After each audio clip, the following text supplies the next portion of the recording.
எல்லாருக்கும் வணக்கம்.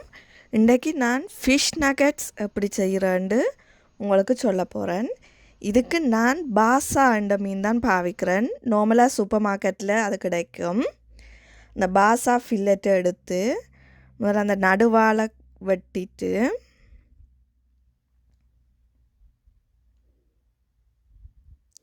பிறகு குறுக்கால் அப்படி க்யூப்ஸாக வெட்டுறேன்.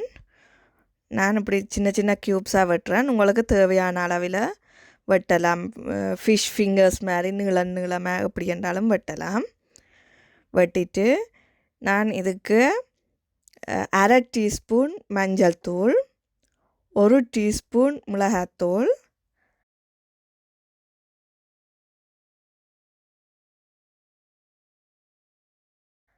1/2 டீஸ்பூன் மிளகுத்தூள், அதோட 1 டேபிள் ஸ்பூன் சோய் சாஸும் விடுறேன். இது சரியான சாஃப்டான மீன்ன்றபடியாக நான் உப்பு போடல. அந்த சோய் சாஸில் இருக்கிற உப்பே காணும். நான் இதை நல்லா மிக்ஸ் பண்ணிவிட்டு ஒரு 1/2 hour இதை அந்த சோஸ் தூள் எல்லாம் ஊறுற மாதிரி வைக்க போகிறேன்.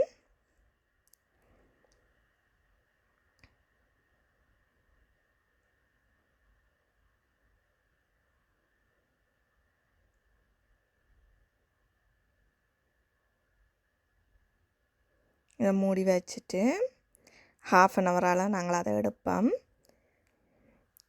இனி இதை கோட் பண்ணுறதுக்கு என்னென்ன தேவைன்னு பார்த்தோம்னா கொஞ்சம் plain flour, தேவையான அளவு உப்பு, கொஞ்சம் உரைக்கிறதுக்காக நான் கொஞ்சம் மிளகாத்தூள் போடுறேன், தனி மிளகாத்தூள் போட்டு அதை மிக்ஸ் பண்ணுறேன்.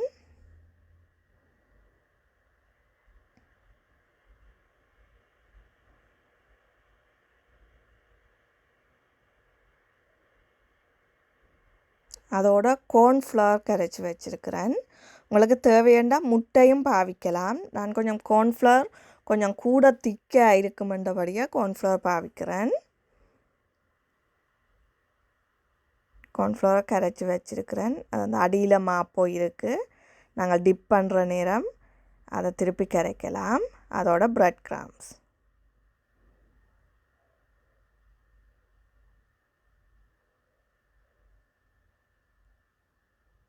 முதல் நான் இந்த மீன் துண்டுகளை இந்த பிளெயின் ஃப்ளவரில் பிரட்டி எடுக்கிறேன்.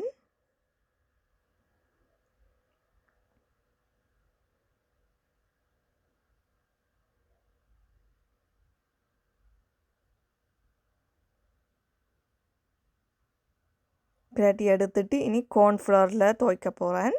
கார்ன்ஃப்ளவரில் கன நேரம் துவைக்கக்கூடாது. 2 பக்கமும் சும்மா வச்சுட்டு எடுத்து பிரெட் கிரம்ஸில் பிரட்டுறேன்.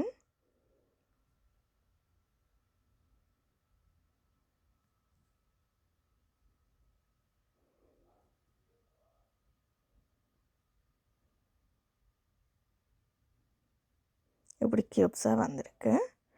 எல்லாத்தையும் நான் இதே மாதிரி பிரட்ட போகிறேன்.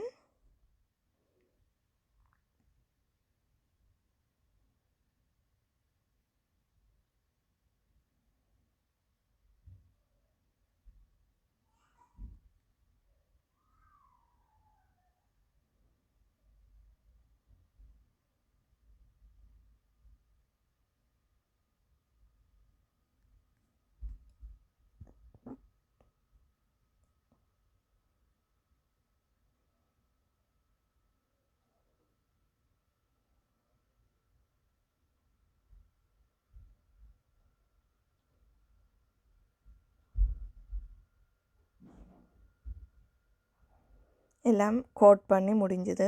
இனி இதை நான் பொரிச்செடுக்க போகிறேன். எண்ணெய் நல்லா கொதிச்சிருக்கணும். அதோட லோ ஃப்ளேமில் இருக்கணும். ஏனெண்டா இந்த பிரெட் கிரம்ஸ் வந்து குயிக்காக கருகிடும். ஆனால் உள்ளுக்கு பிறகு மீன் பொரியாமல் இருக்கும். அப்போ இப்போ நாங்கள் லோ ஃப்ளேமில் வச்சு பொரிக்கணும். பொரிச்சிட்டு இப்படி கோல்டன் ப்ரௌனாக வேற இறக்குவோம்.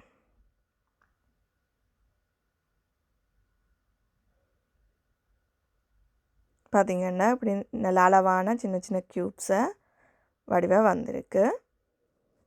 நீங்களும் ட்ரை பண்ணி பாருங்க. இதுக்கு நீங்கள் உங்களுக்கு விருப்பமான சோஸோ மயோனைஸோ என்னென்னாலும் பாவிச்சு சாப்பிடலாம். உங்களுக்கு பிடிச்சிருந்தால் இந்த ரெசிபி லைக் பண்ணுங்க, சப்ஸ்கிரைப் பண்ணி வச்சுருங்க. இன்னும் நிறைய வீடியோஸ் வந்து கொண்டிருக்கு. நன்றி.